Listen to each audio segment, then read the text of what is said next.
ಈ ರಾಜ್ಯದ ಮುಖ್ಯಮಂತ್ರಿಗಳಾಗಿರ್ತಕ್ಕಂಥ ಸನ್ಮಾನ್ಯ ಸಿದ್ದರಾಮಯ್ಯನವರು ಏನು ನಾಗಮೋಹನ್ ದಾಸ್ ವರದಿ ಒಳ ಮೀಸಲಾತಿ ಜಾರಿ ಮಾಡುವ ವಿಚಾರದಲ್ಲಿ ಒಂದು ಐತಿಹಾಸಿಕ ನಿರ್ಧಾರವನ್ನು ತೆಗೆದುಕೊಂಡು ಇವತ್ತು ಎಲ್ಲ ಸಮುದಾಯಗಳು ಕೂಡ ನ್ಯಾಯವನ್ನು ಒದಗಿಸ್ತಕ್ಕಂಥ ಕೆಲಸ ಮಾಡ್ತಕ್ಕಂಥ ಈ ಒಂದು ಪತ್ರಿಕಾಗೋಷ್ಠಿಗೆ ಆಗಮಿಸಿರ್ತಕ್ಕಂಥ ಎಲ್ಲ ನನ್ನ ಪತ್ರಿಕಾ ಮಿತ್ರರಿಗೂ ಹಾಗೂ ಎಲ್ಲ ನನ್ನ ಕಾಂಗ್ರೆಸ್ ಪಕ್ಷದ ಮುಖಂಡರು ಕೂಡ ಈ ಒಂದು ಪತ್ರಿಕಾಗೋಷ್ಠಿಗೆ ಆತ್ಮೀಯವಾಗಿ ಸ್ವಾಗತಿಸ್ತಾ ಇದ್ದೇನೆ.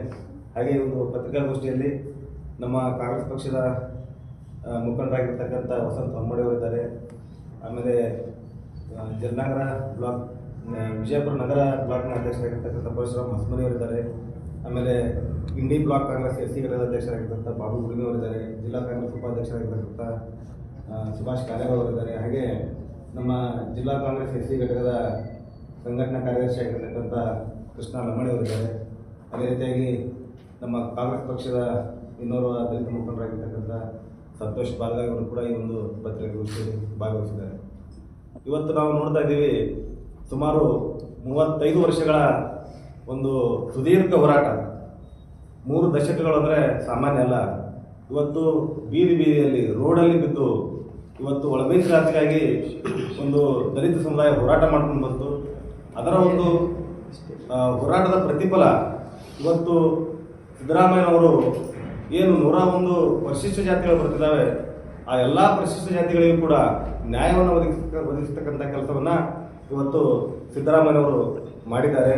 ಇವತ್ತು ಸರ್ಕಾರದಲ್ಲಿ ಏನು ಸಚಿವರಿದ್ದಾರೆ, ನಮ್ಮ ದಲಿತ ಸಮುದಾಯದ ಸಚಿವರಾಗಿರ್ತಕ್ಕಂಥ G. ಪರಮೇಶ್ವರ್ ಆಗಿರ್ಬೋದು, ಹಾಗೆ ಅಬಕಾರಿ ಸಚಿವರಾಗಿರ್ತಕ್ಕಂಥ ಸನ್ಮಾನ್ಯ R.B. ತಿಮ್ಮಾಪುರ್ ಸಾಹೇಬರಾಗಿರ್ಬೋದು, ಆಮೇಲೆ H.C. ಮಾದೇವಪ್ಪ ಸಾಹೇಬರಾಗಿರ್ಬೋದು, ಅದೇ ರೀತಿಯಾಗಿ ಇವತ್ತು K.H. ಮುನಿಯಪ್ಪನವರಾಗಿರ್ಬೋದು, ಮಾಜಿ ಸಚಿವರಾಗಿರ್ತಕ್ಕಂಥ H. ಆಂಜನೇಯವರಾಗಿರ್ಬೋದು, ಅದೇ ರೀತಿಯಾಗಿ ಶಿವರಾಜ್ ತಂಗಡಿಗೆ ಅವರು, ಆಮೇಲೆ ರುದ್ರಪ್ಪ ಲಮಾಣಿ ಅವರು ಎಲ್ಲರೂ ಕೂಡ ಇವತ್ತು ಮುಖ್ಯಮಂತ್ರಿಗಳ ಒಂದು ಅವರ ಒಂದು ಮನವಿಯನ್ನು ಮಾಡಿಕೊಂಡು ಇವತ್ತು ಒಳ ಮೀಸಲಾತಿಯನ್ನು ಜಾರಿ ತರುವಲ್ಲಿ ಯಶಸ್ವಿಯಾಗಿದ್ದಾರೆ. ಮುಖ್ಯವಾಗಿ ನಾವೇನಪ್ಪ ಅಂತಂದ್ರೆ ಒಳ ಮೀಸಲಾತಿ ಈ ಜಾರಿಯಾಗೋದ್ರಿಂದ ಎಲ್ಲ ಸಮುದಾಯಗಳು ಕೂಡ ಏನು 101 ದಲಿತ ಸಮುದಾಯಗಳಿದಾವ, ಎಲ್ಲ ಸಮುದಾಯಗಳಿಗೂ ಕೂಡ ನ್ಯಾಯವನ್ನು ಒದಗಿಸ್ತಕ್ಕಂಥ ಕೆಲಸವನ್ನು ಮಾಡಿದ್ದಕ್ಕೆ ಇವರೆಲ್ಲ ಸಚಿವರ ಸಂಪುಟದ ಎಲ್ಲ ಸಚಿವರಿಗೂ ಕೂಡ ಹಾಗೂ ಈ ರಾಜ್ಯದ ಮುಖ್ಯಮಂತ್ರಿ ಆಗಿರ್ತಕ್ಕಂಥ ಸನ್ಮಾನ್ಯ ಸಿದ್ದರಾಮಯ್ಯನವರಿಗೂ, ಉಪಮುಖ್ಯಮಂತ್ರಿಗಳಾಗಿರ್ತಕ್ಕಂಥ ಸನ್ಮಾನ್ಯ ಶ್ರೀ D.K. ಶಿವಕುಮಾರ್ ಅವರಿಗೂ, ಹಾಗೆ ನಮ್ಮ ಜಿಲ್ಲೆಯ ಉಸ್ತುವಾರಿ ಸಚಿವರಾಗಿರ್ತಕ್ಕಂಥ ಸನ್ಮಾನ್ಯ M.B. ಪಾಟೀಲ್ ಸಾಹೇಬರಿಗೂ, ಅದೇ ರೀತಿ ಶಿವಾನಂದ ಪಾಟೀಲ್ ಸಾಹೇಬರಿಗೂ ಹಾಗೂ ಕಾಂಗ್ರೆಸ್ ಪಕ್ಷದ ಎಲ್ಲ ಶಾಸಕರಿಗೂ ಸಚಿವರಿಗೂ ಕೂಡ ಈ ಮೂಲಕ ನಾವು ಅಭಿನಂದನೆ ಸಲ್ಲಿಸ್ತಾ ಇದ್ದೇವೆ. ಇವತ್ತು ಕಾಂಗ್ರೆಸ್ ಪಕ್ಷ ನಾವು ನೋಡ್ಕೊಂಡು ಬಂದಿದ್ದೀವಿ, ಮುಂಚೆಯಿಂದಲೂ ಕೂಡ ಇವತ್ತು ಶ್ರೀಮತಿ ಇಂದಿರಾ ಗಾಂಧಿ ಅವರು ಈ ದೇಶದ ಪ್ರಧಾನಮಂತ್ರಿ ಆಗಿದ್ದಂಥ ಸಂದರ್ಭದಲ್ಲಿ ಏನು 20 ಪಾಯಿಂಟ್ ಪ್ರೋಗ್ರಾಮ್ ಅನ್ನು ತಂದು 20 ಅಂಶಗಳ ಕಾರ್ಯಕ್ರಮವನ್ನು ತಂದು ದಲಿತರಿಗೆ ಎಲ್ಲ ರೀತಿಯಿಂದ ಅನುಕೂಲ ಮಾಡಿಕೊಡ್ತಕ್ಕಂಥ ಕೆಲಸವನ್ನು ಮಾಡೋರು. ಇವತ್ತು ಮಲ ಹೊರ ಪದ್ಧತಿ ನಿರ್ಮೂಲನೆ ಆಗಿರ್ಬೋದು, ಆಮೇಲೆ ಜೀತ ಪದ್ಧತಿ ನಿರ್ಮೂಲನೆ ಆಗಿರ್ಬೋದು, ಅದೇ ರೀತಿಯಾಗಿ ಉಳುವವನೇ ಭೂಮಿ ಒಡೆಯ ಅಂತಕ್ಕಂಥ ಕಾನೂನನ್ನು ತಂದು ಇವತ್ತು ದೇಶದಲ್ಲಿ ಇಂದಿರಾ ಗಾಂಧಿ ಅವರು ಪ್ರಧಾನಮಂತ್ರಿ ಇದ್ದಂಥ ಸಂದರ್ಭದಲ್ಲಿ ಈ ರಾಜ್ಯದಲ್ಲಿ ದಿವಂಗತ ದೇವರಾಜ್ ಅರಸು ಅವರು ಮುಖ್ಯಮಂತ್ರಿ ಇದ್ರು, N. ರಾಜಯ್ಯನವರು ಏನಪ್ಪಾ ಅಂದ್ರೆ ಈ ರಾಜ್ಯದ ಸಮಾಜ ಕಲ್ಯಾಣ ಸಚಿವರಿದ್ರು. ಆ ಸಂದರ್ಭದಲ್ಲಿ ಉಳುವವನೇ ಭೂಮಿ ಒಡೆಯ ಅಂತಕ್ಕಂಥ ಕಾನೂನನ್ನು ತಂದು ಎಲ್ಲ ದೇಶದಲ್ಲಿ ಏನು ದಲಿತರು ಸತ್ರೆ ಹುಳಲಿಕ್ಕೆ ಭೂಮಿ ಇರಲಿಲ್ಲ ಅಂತ ಸಂದರ್ಭದಲ್ಲಿ ಎಲ್ಲರಿಗೂ ಕೂಡ ಜಮೀನನ್ನ ಹಂಚಿಕೆಯನ್ನ ಮಾಡಿ ಅವರಿಗೂ ಕೂಡ ಜಮೀನ್ದಾರನ್ನ ಮಾಡಿರ್ತಕ್ಕಂಥದ್ದು ಯಾರಂದ್ರೆ ಅದು ಕಾಂಗ್ರೆಸ್ ಪಕ್ಷ, ಆಮೇಲೆ ಇಂದಿರಾ ಗಾಂಧಿ ಅವರು, ದೇವರಾಜ್ ಅರಸು ಅವರು. ಅದೇ ರೀತಿಯಾಗಿ ಇವತ್ತು ನೋಡ್ತಾ ಇದ್ದೀವಿ, ಸಿದ್ದರಾಮಯ್ಯನವರು 2013ರಲ್ಲಿ ಅಧಿಕಾರಕ್ಕೆ ಬಂದರು. 2013ರಿಂದ 2018 ಅವಧಿಯಲ್ಲಿ 160 ಭರವಸೆಗಳನ್ನು ಕೊಟ್ಟರು. ಎಲ್ಲ ಭರವಸೆಗಳನ್ನು ಕೂಡ ಈಡೇರಿಸಿದಂಥ ನಾಯಕರು ಯಾರಂದ್ರೆ ಸಿದ್ದರಾಮಯ್ಯನವರು. ಆ ಸಂದರ್ಭದಲ್ಲಿ ಬಡವರ ಮಕ್ಕಳಿಗೆ ಏನು ಅನ್ನ ಭಾಗ್ಯ ಆಗಿರ್ಬೋದು, ಕ್ಷೀರ ಭಾಗ್ಯ ಆಗಿರ್ಬೋದು, ಶೂ ಭಾಗ್ಯ ಆಗಿರ್ಬೋದು. ಇವತ್ತು ನೋಡ್ತೀವಿ ಸಿದ್ದರಾಮಯ್ಯನವರು 2013ರಲ್ಲಿ ಮುಖ್ಯಮಂತ್ರಿಯಾಗಿ ಪದಗ್ರಹಣ ಮಾಡಿದ ತಕ್ಷಣ ಮೊದಲಿಗೆ ಬಂದದ್ದು ಮಾಡಿದ್ದೇನಪ್ಪ ಅಂದ್ರೆ ಎಲ್ಲ ನಿಗಮಗಳ ಸಾಲವನ್ನ ಮನ್ನಾ ಮಾಡಿದ್ರು. ಇವತ್ತು SC ST ನಿಗಮಗಳಲ್ಲಿ ಎಷ್ಟೋ ಬಡವರ ಸಾಲಗಳಿದ್ದು ಅವನ್ನೆಲ್ಲ ಮನ್ನಾ ಮಾಡಿ ಒಂದು ಬಡವರ ದಲಿತರ ಧ್ವನಿಯಾಗಿ ಕೆಲಸವನ್ನು ಮಾಡಿರ್ತಕ್ಕಂಥವರು ಸನ್ಮಾನ್ಯ ಸಿದ್ದರಾಮಯ್ಯನವರು ಆ ಸಂದರ್ಭದಲ್ಲಿ ಏನು SCPTSP ಅಂತಕ್ಕಂಥ ಕಾನೂನು ಅಂತಂದ್ರು. SCPTSP ಅಂತಕ್ಕಂಥ ಕಾನೂನನ್ನು ತಂದು ಎಲ್ಲರಿಗೂ ಕೂಡ ಏನಪ್ಪಾ ಅಂದ್ರೆ ಎಲ್ಲ ದಲಿತರಿಗೆ ವಿಶೇಷವಾದಂಥ ಪ್ಯಾಕೇಜ್ಗಳನ್ನು ಕೊಟ್ಟು, ಆಮೇಲೆ ಗುತ್ತಿಗೆಯಲ್ಲಿ ಕೂಡ ಅವರಿಗೆ ಮೀಸಲಾತಿಯನ್ನು ಕೊಟ್ಟಂತವರು ಸಿದ್ದರಾಮಯ್ಯನವರು. ಇಂಥ ಒಂದು ಸಂದರ್ಭದಲ್ಲಿ ಇವತ್ತು ಏನಪ್ಪಾ ಅಂದ್ರೆ ಸಿದ್ದರಾಮಯ್ಯನವರು ಮತ್ತೊಮ್ಮೆ ದಲಿತ ಪರವಾಗಿ ಕೆಲಸ ಮಾಡ್ತಕ್ಕಂಥ ಕೆಲಸವನ್ನ ಈ ಒಂದು 2023 ಈ ಅವಧಿಯಲ್ಲಿ ಏನಪ್ಪ ಅಂದ್ರೆ ಅವರ ಪ್ರಣಾಳಿಕೆಯಲ್ಲಿ ಹೇಳಿದರು, ನಾವು ಅಧಿಕಾರಕ್ಕೆ ಬಂದರೆ ಒಳ ಮೀಸಲಾತಿಯನ್ನು ಜಾರಿ ತರ್ತೀವಿ ಅಂತ ಪ್ರಣಾಳಿಕೆಯನ್ನು ಹೇಳಿದರು. ಅದೇ ರೀತಿಯಾಗಿ ನುಡಿದಂತೆ ಸಿದ್ದರಾಮಯ್ಯನವರು ಈ ರಾಜ್ಯದ ಮುಖ್ಯಮಂತ್ರಿಗಳಾಗಿ, ಆಮೇಲೆ ಈ ರಾಜ್ಯದ ಉಪಮುಖ್ಯಮಂತ್ರಿಗಳಾದಂಥ ಶ್ರೀ DK ಶಿವಕುಮಾರ್ ಅವರು ಹಾಗೂ ಎಲ್ಲ ಸಚಿವ ಸಂಪುಟದ ನಾಯಕರನ್ನ, ಎಲ್ಲ ಕಾಂಗ್ರೆಸ್ ಪಕ್ಷದ ಶಾಸಕರನ್ನ ಎಲ್ಲರೂ ಕೂಡ ವಿಶ್ವಾಸ ತೆಗೆದುಕೊಂಡು ಇವತ್ತು ಏನು ಭರವಸೆ ಕೊಟ್ಟಿದ್ರು ಆ ಭರವಸೆಗೆ ಅನುಗುಣವಾಗಿ ಇವತ್ತು ಒಳ ಮೀಸಲಾತಿಯನ್ನು ಜಾರಿ ತಂದಿದ್ದಾರೆ. ಈ ಜಾರಿ ತಂದಿರತಕ್ಕಂಥ ಒಳ ಮೀಸಲಾತಿಯನ್ನು ನಾವೇನಪ್ಪ ಅಂದ್ರೆ ಭಾಳ ಸಂತೋಷದ ನಾವು ಆಕ್ಸೆಪ್ಟ್ ಮಾಡ್ಕೋಬೇಕಾಗ್ತದೆ.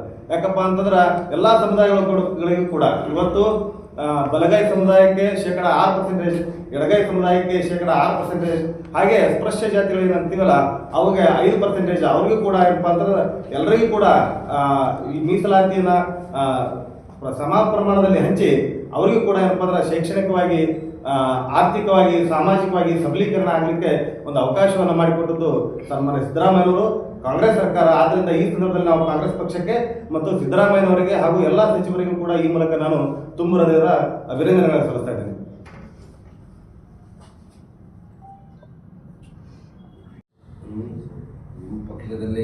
ನಿಮ್ಮ ಪಕ್ಷದಲ್ಲಿ ಅನ್ನೋದಕ್ಕಿಂತ ಸಂಘಟನೆಗಳು, ಕೆಲವು ಸಂಘಟನೆಗಳು ನಿಮ್ಮ ಸಮುದಾಯದ ಸಂಘಟನೆಗಳೇ ಇದನ್ನು ವಿರೋಧ ಮಾಡಲ್ಲ. ವಿರೋಧದ ಇಲ್ಲಿ ಅಷ್ಟು ಇದಾಗಿಲ್ಲ ಸರ್. ಯಾಕಂದ್ರೆ ಸುಮಾರು 30 ವರ್ಷಗಳ ಒಂದು ಸುದೀರ್ಘ ಹೋರಾಟ. ಇವತ್ತು ಎಲ್ಲ ಸಮುದಾಯಗಳು ಕೂಡ ನ್ಯಾಯ ಕೊಡತಕ್ಕಂಥ ಕೆಲಸ ಇವತ್ತು ಆಗ್ಯದ ಅಂತ ಎಲ್ಲರೂ ಅಕ್ಸೆಪ್ಟೇ ಮಾಡ್ಕೊಂಡ್ರೆ ಜಾಸ್ತಿ ಯಾರು ಇಲ್ಲಿ ಅಂತ ವಿರೋಧ ಬೇರೆ ಬೇರೆ ಸಮುದಾಯಗಳು ಇದನ್ನ ಪ್ರತಿಭಟಿಸ್ತಾ ಇದ್ದಾರೆ. ನಾವಿಲ್ಲಿ ಮ್ಯಾಕ್ಸಿಮಮ್ ಎಲ್ಲ ಸಮುದಾಯಗಳು ಕೂತೀವಿ. ನಾವು ಸದ್ಯ ಲಂಬಾಣಿ ಬಂಜಾರ ಸಮುದಾಯದಿಂದ ಕೃಷ್ಣ ಲಂಬಾಣಿಯವರು ಇದ್ದಾರೆ, ಆಮೇಲೆ ಬಲಗಾಯಿ ಸಮುದಾಯದಿಂದ ಬಾಂಬುಗಳವರು ಇದ್ದಾರೆ, ಅದೇ ಲಕ್ಷ್ಮಣ ಚಲವಾದವರು ಕೂಡ ಇದ್ದಾರೆ. ಲಕ್ಷ್ಮಣ ಬರ್ತಿ ಆಮೇಲೆ ಜಸ್ಟಿಸ್ ನಾಗಮೋಹನ್ ವರದಿ ಸರಿಯಾಗಿ ಇಲ್ಲ, ಪಾರದರ್ಶಕವಾಗಿಲ್ಲ ಅಂತ ಸರ್. ಈಗ ಮುಂಚೆ BJP ಸರ್ಕಾರ ಅಧಿಕಾರದಾಗಿದ್ದಾಗ ಏನಪ್ಪ ಅಂತಂದ್ರೆ ಅವರು ನಾವು ಮಾಡ್ತೀವಿ, ಹಂಗೆ ಮಾಡ್ತೀವಿ, ಹಿಂಗೆ ಮಾಡ್ತೀವಿ ಅಂತ ಹೇಳ್ಕೊಂಡು ಬಂದರು. ನಾವು ಒಳ ಮೀಸಲಾತಿನ ಜಾರಿ ಮಾಡ್ತೀವಿ, ಎಡಗೈ ಸಮುದಾಯದ ಸಂಪೂರ್ಣವಾಗಿ ನಮ್ಮ ಬೆಂಬಲಕ್ಕದ, ನಾವೆಲ್ಲ ಅವರಿಗೆ ಅವಕಾಶವನ್ನು ಕೊಡ್ತೀವಿ ಅಂತ ಹೇಳ್ಕೊಂಡು ಬಂದರು. ಬಟ್ ಅವ್ರು ಏನೂ ಮಾಡಲೇ ಇಲ್ಲ. ಅವರು ಸುಳ್ಳು ಭರವಸೆಯನ್ನು ಕೊಟ್ಟರು, ಯಾವ ಮಾಡಲಿಲ್ಲ. ಇವತ್ತು ಸಿದ್ದರಾಮಯ್ಯವರು ಏನು ಭರವಸೆ ಕೊಟ್ಟಿದ್ರು, ಪ್ರಣಾಳಿಕೆಯಲ್ಲಿ ಏನು ಹೇಳಿದ್ರು, ಅದನ್ನು ಸ್ಪಷ್ಟವಾಗಿ ಇವತ್ತಿನ ದಿವಸ ಮಾಡೋದ್ರ ಮುಖಾಂತರ ದಲಿತರ ಪರವಾಗಿ ನಾವು ಅದೀವಿ ಮತ್ತು ಶೋಷಿತ ಪರವಾಗಿ ನಾವು ಕೆಲಸ ಮಾಡ್ತೀವಿ ಅಂತಕ್ಕಂಥ ಒಂದು ಇದನ್ನು ಅವರು ತೋರಿಸ್ಕೊಟ್ಟಿದ್ದಾರೆ ಸಿದ್ದರಾಮಯ್ಯ.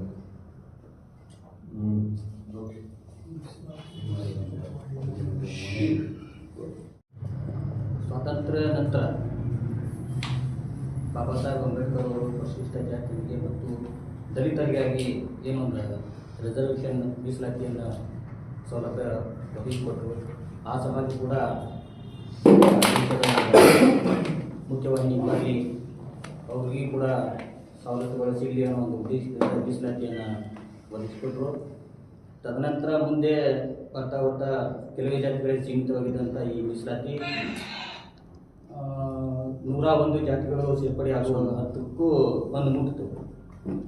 ನಂತರ ಅದರಲ್ಲಿ ಕೆಲವೊಂದು ಬಲಿಷ್ಠ ಜಾತಿಗಳು ಕೆಲವೇ ಮೀಸಲಾತಿ ಕಬಳಿಸಿದಂಥ ಆರೋಪ ಬಂತು, ಕೆಲವೊಂದು ಅಡೆತಡೆಗಳನ್ನು ಆದವು.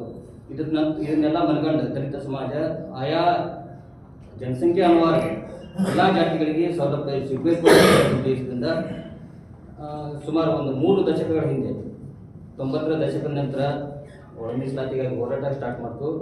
ಆ ಹೋರಾಟ ಸುದೀರ್ಘ 30-35 ವರ್ಷಗಳ ಹೋರಾಟ ನಡೀತು. ಎಲ್ಲರಿಗೂ ಪ್ರಾತಿನಿಧ್ಯ ಸಿಗಬೇಕು, ಯಾರಿಗೆ ಅನ್ಯಾಯ ಆಗಬಾರ್ದು ಅನ್ನೋ ಉದ್ದೇಶದಿಂದ ಪ್ರಾರಂಭವಾದಂಥ ಈ ಹೋರಾಟ ಮೊಟ್ಟ ಮೊದಲ ಬಾರಿಗೆ ಕಾಂಗ್ರೆಸ್ ಸರ್ಕಾರದ ಸಮ್ಮಿಶ್ರ ಸರ್ಕಾರ ಇತ್ತು. ಧರ್ಮಸಿಂಗ್ ಅವರು ಮುಖ್ಯಮಂತ್ರಿ ಆದಾಗ ಪ್ರಪ್ರಥಮವಾಗಿ ಒಳ ಮೀಸಲಾತಿಗೆ ಒಂದು ಆಯೋಗ ರಚನೆ ಮಾಡಿದರು.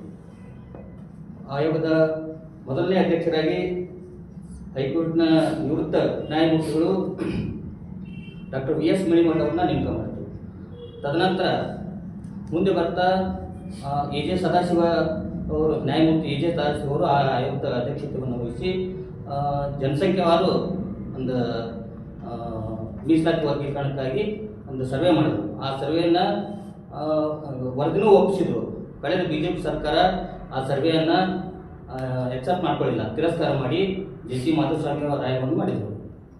ಅವರು 15% ಇರತಕ್ಕಂಥ ಒಳ ಮೀಸಲಾತಿಯಲ್ಲಿ ಇನ್ನೂ 2% ಹೆಚ್ಚಿಗೆ ಮಾಡಿ 17% ಮಾಡಿ ಕೊಡ್ಬೋದು ಅಂತ ಕೊಟ್ಟರು. ಮುಂದೆ ನಮ್ಮ ಸರ್ಕಾರ ಬಂದ್ಬಿಡ್ತಾರೆ. ಮುಖ್ಯಮಂತ್ರಿಯವರು ಈಗಾಗಲೇ ನಾವು ಅದನ್ನು ಪ್ರಣಾಳಿಕೆ ಒಳಗೆ ಹಾಕ್ಕೊಂಡಿದ್ವಿ, ನಾವು ಒಳ ಮೀಸಲಾತಿ ಮಾಡ್ತೀವಿ ಅಂತೇಳಿ. ಆ ನಂತರ ಮತ್ತೆ ನಾಗಮೋಹನ್ ದಾಸ್ ಅವರ ಆಯೋಗನ ಮಾಡಿ ವೈಜ್ಞಾನಿಕವಾಗಿ ಸರ್ವೆ ಮಾಡಿ ಯಾವ ಜನಸಂಖ್ಯೆಗೆ ಎಷ್ಟು ಮೀಸಲಾತಿ ಕೊಡಬೇಕು ಅನ್ನೋದನ್ನು ಹೋಗಿ ನಿರ್ಧಾರ ಮಾಡಿ ಆಲ್ರೆಡಿ ಅದನ್ನು ಜಾರಿ ಮಾಡಿದ್ದಾರೆ.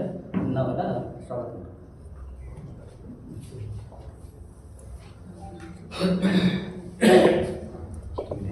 ಕೆಲಸ ಇವತ್ತು ಕಾಂಗ್ರೆಸ್ ಸರ್ಕಾರ ಮಾಡಿದೆ. ಈ ಸಂದರ್ಭದಲ್ಲಿ ನಾವು ಬಾಬಾ ಸಾಹೇಬ್ರನ್ನ ಮುಖ್ಯವಾಗಿ ನೆನೆಸಬೇಕಾಗ್ತದೆ. ಬಾಬಾ ಸಾಹೇಬ್ರು ಇವತ್ತು ದಲಿತರ ಮತ್ತು ಶೋಷಿತರ ಧ್ವನಿಯಾಗಿ ಕೆಲಸ ಮಾಡಿದ್ರು. ಅವರ ಒಂದು ಅವರ ಒಂದು ಮಾರ್ಗದರ್ಶನ, ಅವರ ಒಂದು ಸಿದ್ಧಾಂತ, ಅವರು ಕೊಟ್ಟಿರ್ತಕ್ಕಂಥ ಸಂವಿಧಾನದ ಅಡಿಯಲ್ಲಿ ಇವತ್ತು ಕಾಂಗ್ರೆಸ್ ಪಕ್ಷ ಬಹಳ ಸ್ಪಷ್ಟವಾಗಿ ಕೆಲಸ ಮಾಡಿದೆ. ಇವತ್ತು ಸಿದ್ದರಾಮಯ್ಯನವರು ಬುದ್ಧ, ಬಸವ, ಅಂಬೇಡ್ಕರ್ ಅವರ ಒಂದು ತತ್ವ ಸಿದ್ಧಾಂತಗಳ ಪರಿಪಾಲನೆಯಲ್ಲಿ ಬಹಳ ಮುಖ್ಯವಾಗಿರ್ತಾರೆ.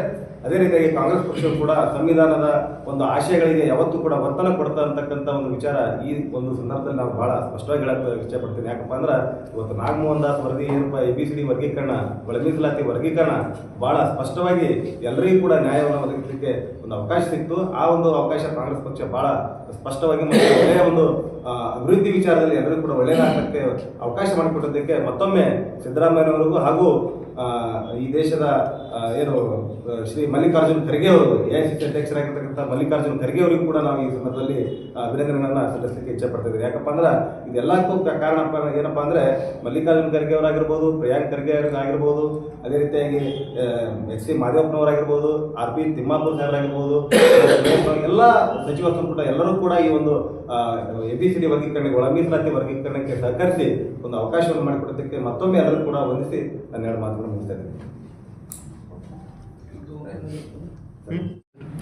ಪ್ರಥಮವಾಗಿ ಬುದ್ಧ, ಬಸವ, ಅಂಬೇಡ್ಕರನ್ನು ಸ್ಮರಿಸಿಕೊಳ್ಳುತ್ತಾ ಈ ಏನು ಪರಿಶಿಷ್ಟ ಜಾತಿ ವಿಭಾಗದ ಪತ್ರಿಕಾ ಮಾಧ್ಯಮಕ್ಕೆ ಆಗಮಿಸಿದ ಎಲ್ಲ ಪತ್ರಿಕಾ ಮಾಧ್ಯಮದವರಿಗೆ ನಮಸ್ಕರಿಸುತ್ತಾ, ಏನು ಘನ ಸರ್ಕಾರದ ಈ ಮೀಸಲಾತಿಯನ್ನು ಕಲ್ಪಿಸಿದ್ದಾರೆ, 6 ಪರಿಶಿಷ್ಟ ಜಾತಿಯಲ್ಲೇ ಡಿವೈಡ್ ಇದ್ದದನ್ನು 6-5 ಅಂತ ವರ್ಗೀಕರಣ ಮಾಡಿದ್ದಾರೆ. ಮಾನ್ಯ ಘನ ಸರ್ಕಾರದ ಮುಖ್ಯಮಂತ್ರಿ ಸಿದ್ದರಾಮಯ್ಯನವರನ್ನು ಹಾಗೂ ಉಪಮುಖ್ಯಮಂತ್ರಿಗಳನ್ನು ಮತ್ತು ಎಲ್ಲ ಸಚಿವ ಸಂಪುಟ ಸಹೋದ್ಯೋಗಿ ಮಿತ್ರರು ಹಾಗೂ ಎಲ್ಲ ಕರ್ನಾಟಕ ಸರ್ಕಾರದ ಶಾಸಕ ಮಿತ್ರರು ಪರಿಶಿಷ್ಟ ಜಾತಿ ವಿಭಾಗದಿಂದ ವಿಜಯಪುರ ಮತ್ತು ND ಬ್ಲಾಕ್ದಿಂದ ಅವರಿಗೆ ಹೃತ್ಪೂರ್ವಕ ಸ್ವಾಗತವನ್ನು ಸಲ್ಲಿಸುತ್ತೇನೆ. ಜೈ ಭೀಮ್. ಬಾಬು ಗುಳಿಮಿ, ಇಂಡಿಯಾ ಬ್ಲಾಕ್ ಕಾಂಗ್ರೆಸ್ ಪರಿಶಿಷ್ಟ ಜಾತಿ.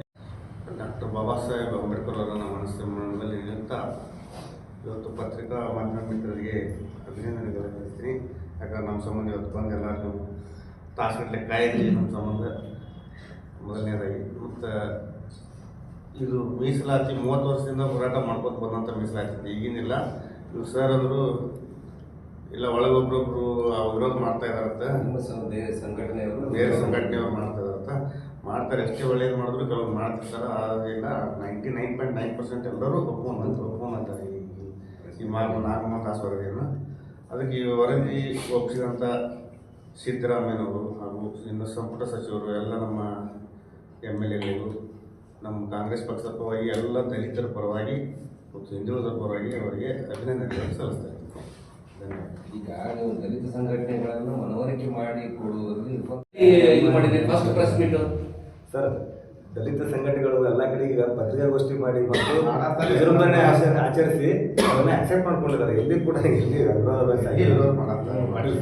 30 ವರ್ಷದಿಂದ ಹೋರಾಟ ಮಾಡ್ಕೊಂಡು ಬಂದಿದ್ದು ಯಾರು ವಿರೋಧ ಮಾಡಿಲ್ಲ.